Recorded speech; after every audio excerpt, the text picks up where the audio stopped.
All right, so you guys are picking the Waratahs and Crusaders to finish it next week. What Sharks players should we look out for this weekend, Garen? Yeah, again, I think Patrick Lambie will be the key player for him. A lot is going to determine on the outcome. Going to be determined by his performance, having not played for some time now. Frans Steyn has been really good at number 10. I've actually been pleasantly surprised by the form. You know, he's played a bit of centre, a bit at flower, a bit at fullback even. So he's a bit of a makeshift player in the back line, if you like. So Lambie back at number 10.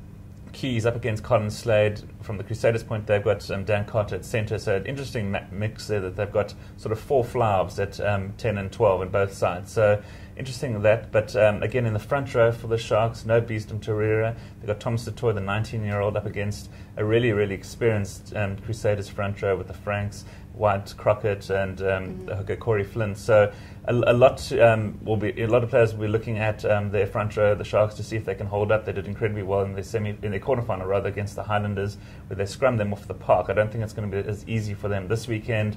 And then in the second row, they've got Willem Alberts, who's been moved from the loose forward to the second row because of an injury to Anton Bresler. So there have been a few changes in the Sharks pack, so they're really, really going to have to stand up as a unit to take on the might of the Crusaders, who have Richie McCormack, Kieran Reid back, so they experienced All Black players who have got hundreds of caps to their name, both at provincial and international level. So the Sharks will certainly have their work cut out. It might even come down to Jake White.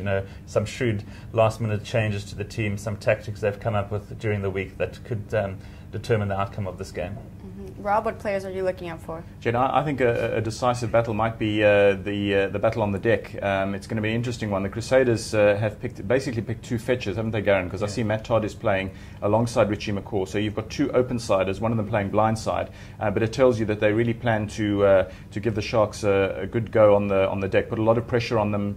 Sort of slow down ball. The Sharks, of course, have got two quality fetchers in a sense of their own, because Bismarck du Plessis, as we know, is a great pilferer, especially in a more sort of upright position. He's very good at wrestling the ball away from a ball carrier almost unexpectedly and producing a turnover that way. But he also certainly gets stuck in on the ground. So he'll have to help Marcel Coetzee, who is the specialist Sharks open sider for this game. Jean Duysel, of course, has been picked to play on the blindside flank after a very good performance as a substitute last week. So the Sharks will be wanting him to make a difference, but perhaps more in the sort of ball carrying sort of physical department.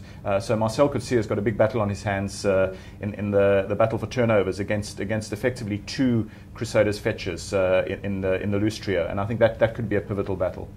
All right, Garen, you guys are doing live updates over the weekend. How can anyone watching this video check those out? Sure, if you head over to sport24.co.za, we'll be doing live updates on the Crusaders vs Sharks game on Saturday morning. And if you've got any pictures you'd like to send us, send to mysport@sport24.co.za and we'll include them in our gallery.